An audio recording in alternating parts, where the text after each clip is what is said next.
Shalom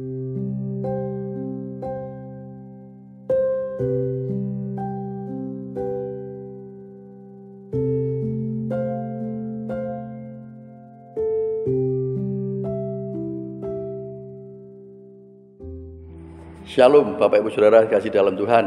Senang sekali pada hari ini kita masih bisa bersama-sama merenungkan firman Tuhan. Tidak ada yang lebih indah jikalau kita ada di dalam hadirat Tuhan dan kita boleh menikmati firman Tuhan yang adalah pelita bagi kaki kita dan terang bagi jalan kita, dan juga pedang roh, senjata bagi kita. Puji nama Tuhan. Mari kita akan berdoa bersama-sama. Bapa dalam surga, kami bersyukur, terima kasih buat hari ini kami boleh kembali bersama-sama merenungkan firman-Mu Tuhan. Urapi hamba-Mu dengan urapan yang baru, hikmat dan kuasa Allah menyertai hamba-Mu, sehingga setiap kebenaran-kebenaran firman yang kami sampaikan itu semua berasal dari Tuhan dan menjadi berkat bagi setiap kami. Terima kasih Tuhan. Kami percaya Tuhan, siapapun yang mendengar, mereka akan diajar, dididik dan diperbaiki melalui kebenaran firman-Mu ini. Terima kasih.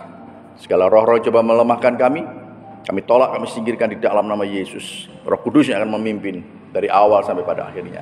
Di dalam nama Tuhan Yesus kami berdoa. Haleluya. Amin. Puji Tuhan. Nah, Bapak Ibu Saudara kasih dalam Tuhan, kita tahu bahwa sebentar lagi kita akan memperingati hari kematian Tuhan Yesus dan juga kemudian Paskah atau kebangkitan Tuhan Yesus. Nah, Saudara, saya ingin mengajak kita semua untuk merenungkan firman Tuhan, ya. Di saat kematian Tuhan Yesus, peristiwa tentang kematian Tuhan Yesus, saya memberikan satu judul khotbah saya, yaitu mujizat yang terjadi pada saat kematian Tuhan Yesus, yang saya ambil dari Injil Matius pasal 27 ayat 45 sampai dengan 56. Nanti saudara di rumah bisa baca selengkapnya ya. Sekali lagi, mujizat yang terjadi pada saat kematian Tuhan Yesus. Tadi saya katakan sebentar lagi ya kita akan memperingati kematian Tuhan Yesus atau dikenal dengan Jumat Agung. Nah, kita bukan hanya pada saat Yesus hidup saja kita melihat mujizat-mujizat terjadi, tetapi ternyata pada saat kematiannya pun mujizat-mujizat juga masih terjadi. Mujizat yang dilakukannya bukan hanya pada saat dia hidup, tetapi di saat kematiannya pun mujizat terjadi. Puji nama Tuhan. Nah, saya melihat ada 3 mujizat penting dalam peristiwa kematian Tuhan Yesus. Ya, ada 3 mujizat penting dalam peristiwa kematian Tuhan Yesus. Saya akan uraikan satu demi satu, saudara. Yang pertama yaitu mujizat yang pertama, kegelapan yang tidak lazim. Kegelapan yang tidak lazim, yang tidak wajar, saudara. Kegelapan terjadi.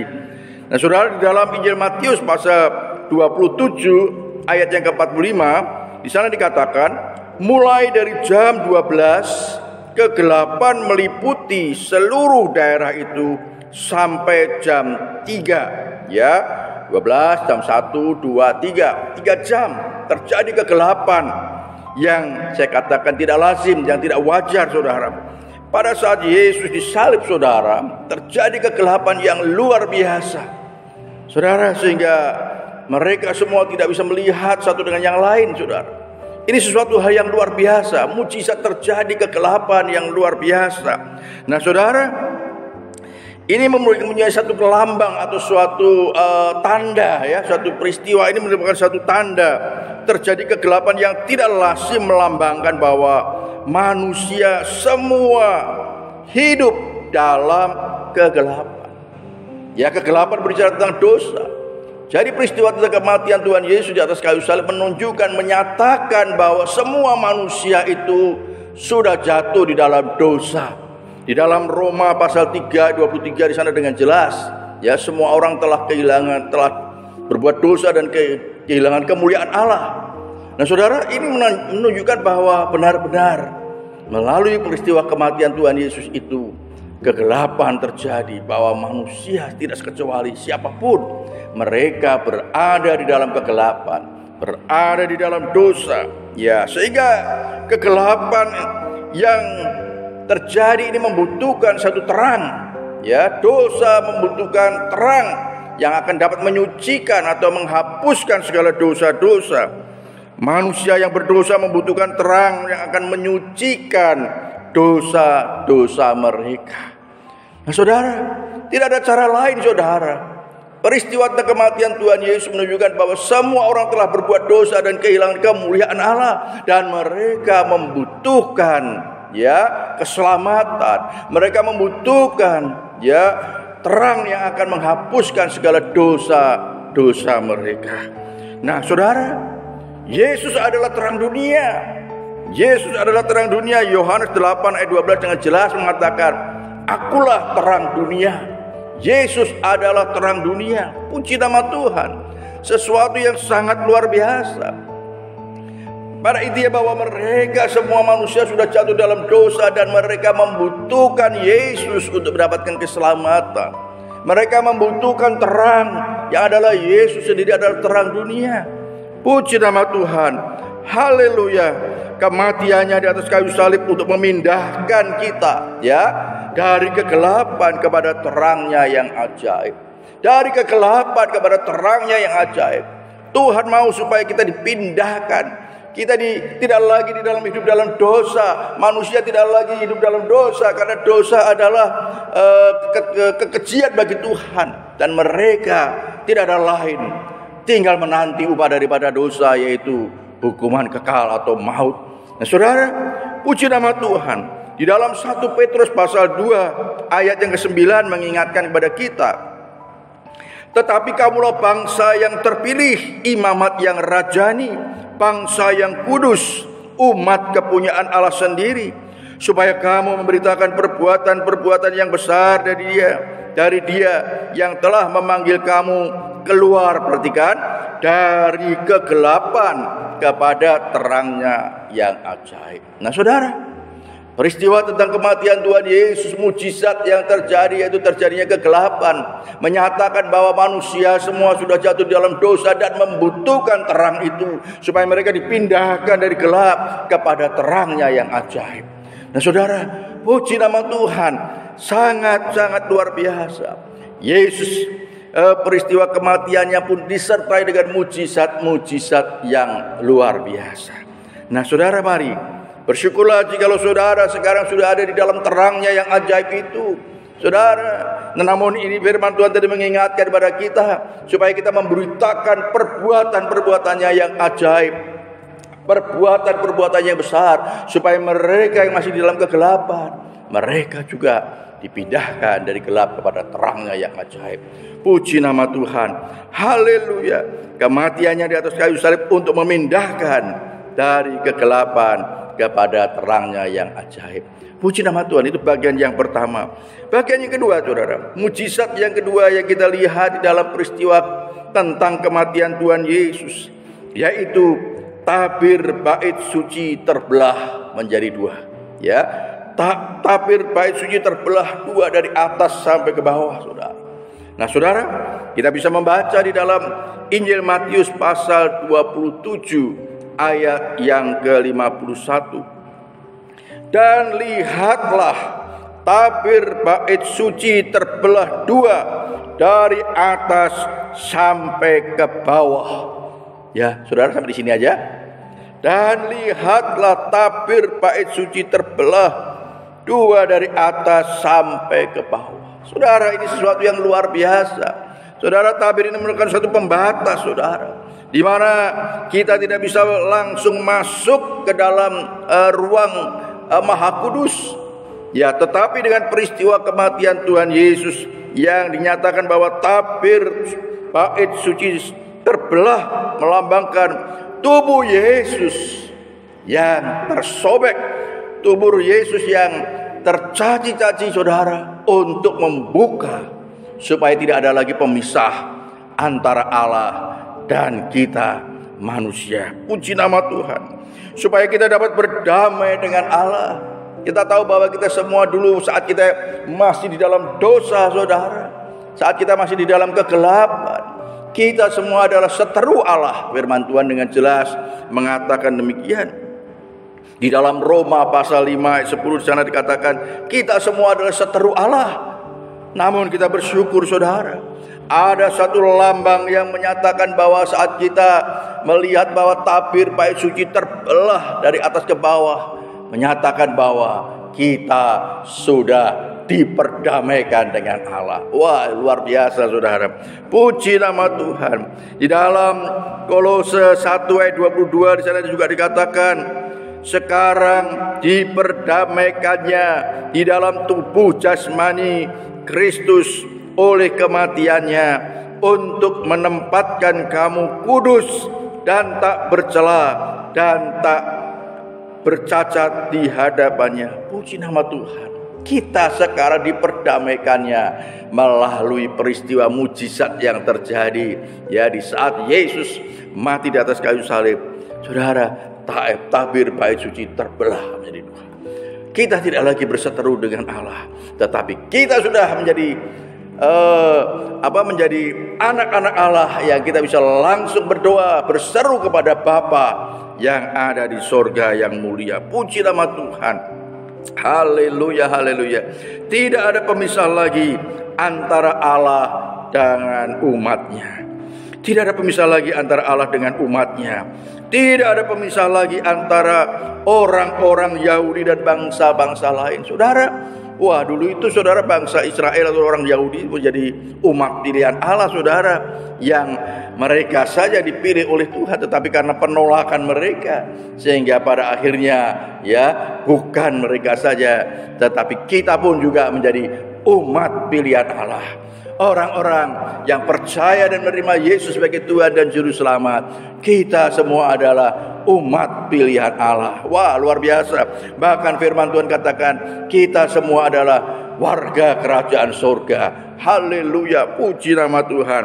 Kita di dalam dunia ini hanya sebagai pendatang saja, sebagai pendatang. Puji nama Tuhan. Tetapi sesungguhnya keluarga kita adalah di dalam surga. Haleluya, haleluya, puji nama Tuhan. Saudara, nah bagian yang ketiga saudara, apa peristiwa yang terjadi, mujizat yang terjadi saudara, yaitu kuburan-kuburan terbuka dan terjadi kebangkitan. Kuburan-kuburan terbuka dan kebangkitan. Kita baca kembali mulai dari Matius 27 ayat 51 bagian yang ke B, dan kemudian disambung Matius 27 ayat 52. Dan terjadilah gempa bumi, dan bukit-bukit batu terbelah, dan kuburan-kuburan terbuka, dan banyak orang kudus yang telah meninggal bangkit. Wah, luar biasa saudara. Ini sesuatu peristiwa yang tidak pernah terjadi saudara. Kuburan-kuburan terbuka dan terjadi kebangkitan.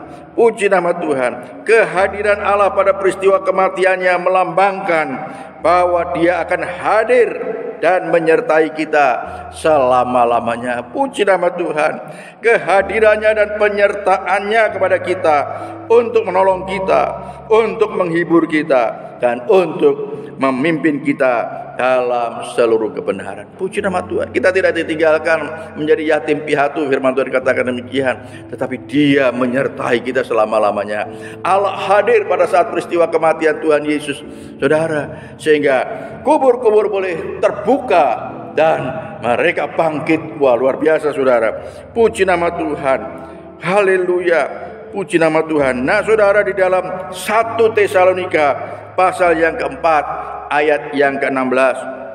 1 Tesalonika pasal 4 ayat yang ke-16 di sana dikatakan, sebab pada waktu tanda diberi, yaitu pada waktu penghulu malaikat berseru dan sangkakala Allah berbunyi, maka Tuhan sendiri akan turun dari sorga, dan mereka yang mati dalam Kristus akan lebih dulu bangkit. Wah, saudara, ini sesuatu peristiwa yang luar biasa. Mujizat terjadi pada saat itu, saudara.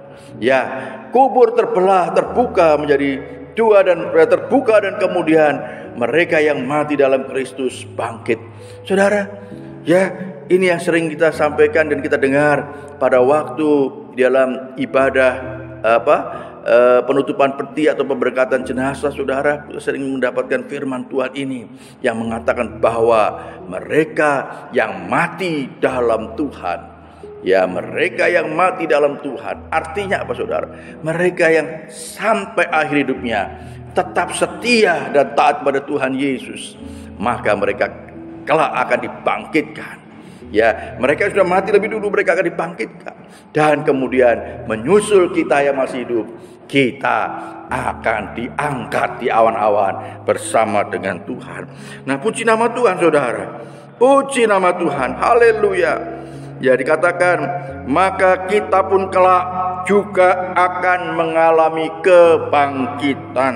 Ya, jadi peristiwa tentang kubur yang terbuka dan mereka bangkit, ya, yang mati di dalam Tuhan, mereka bangkit saudara. Ini menunjukkan bahwa suatu kali kelak kita pun orang-orang yang percaya pada Tuhan Yesus, yang mati tetap di dalam Tuhan, maka kita pun akan mengalami kebangkitan bersama-sama dengan Tuhan.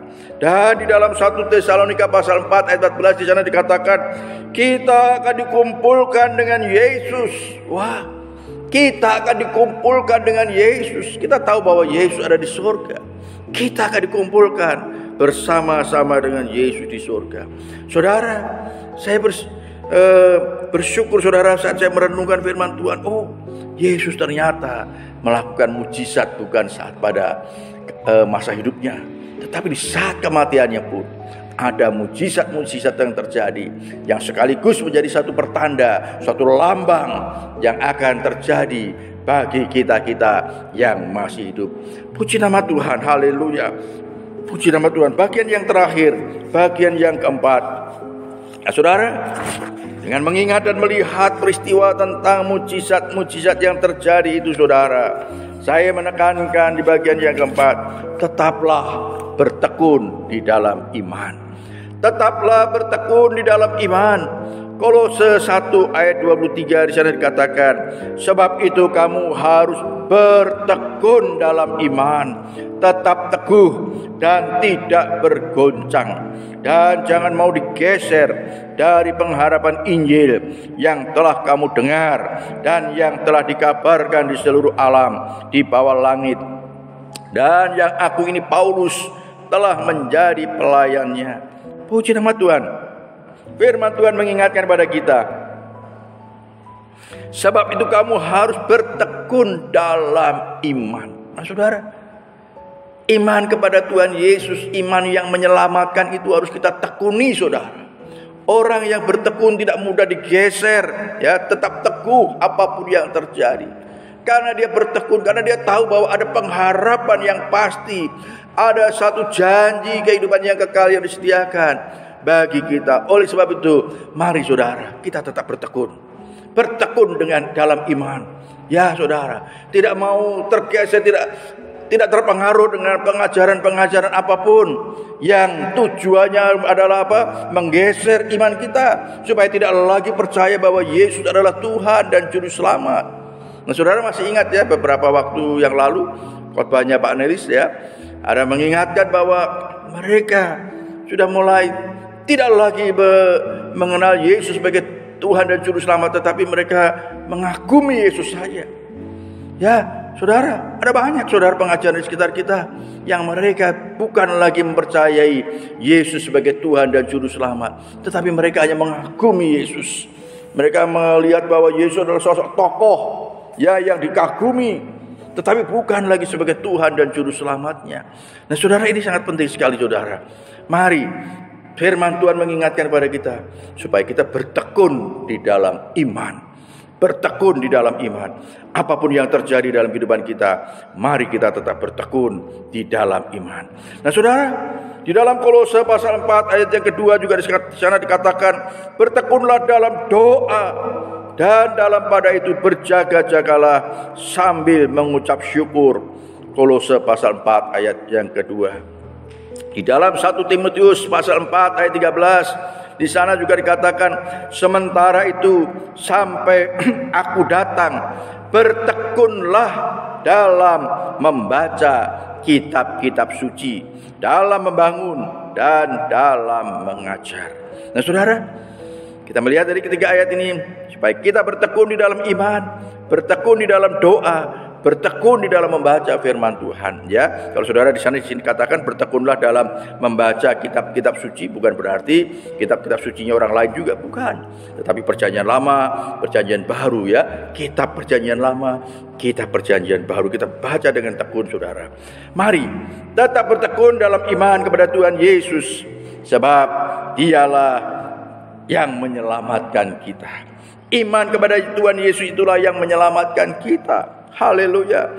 Tetap teguh, tidak bergoncang, jangan mau digeser, sebab ada pengharapan yang pasti untuk hidup yang kekal. Tetap bertekun di dalam doa, tidak jemu-jemu untuk berdoa. Firman Tuhan yang lain mengatakan, jangan kamu jemu-jemu untuk berdoa. Kita mungkin belum mendapat jawaban atas doa-doa kita, tetapi firman Tuhan mengingatkan pada kita, janganlah kamu jemu-jemu untuk berdoa.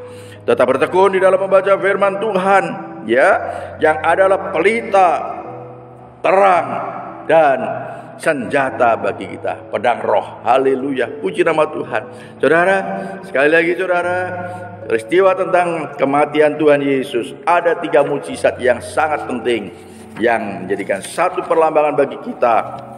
Yang pertama yaitu mengingatkan bahwa kita dulu ada di dalam kegelapan, tetapi kita saat ini sudah dipindahkan kepada terangnya yang ajaib. Saudara yang masih di dalam kegelapan, saudara yang belum percaya Yesus, ya, yang belum menerima Yesus sebagai Tuhan dan Juru Selamat, ingat, saudara masih ada di dalam kegelapan. Saudara perlu terang dunia itu supaya saudara dipindahkan dari gelap kepada terangnya yang ajaib, yang akan menyucikan segala dosa-dosa saudara. Puji nama Tuhan. Dan mukjizat yang kedua, ya, yaitu tabir bait suci terbelah menjadi 2, mengingatkan bahwa kita sudah terbuka. Saudara bisa berseru kepada Allah Bapa, ya. Kita adalah anak-anaknya.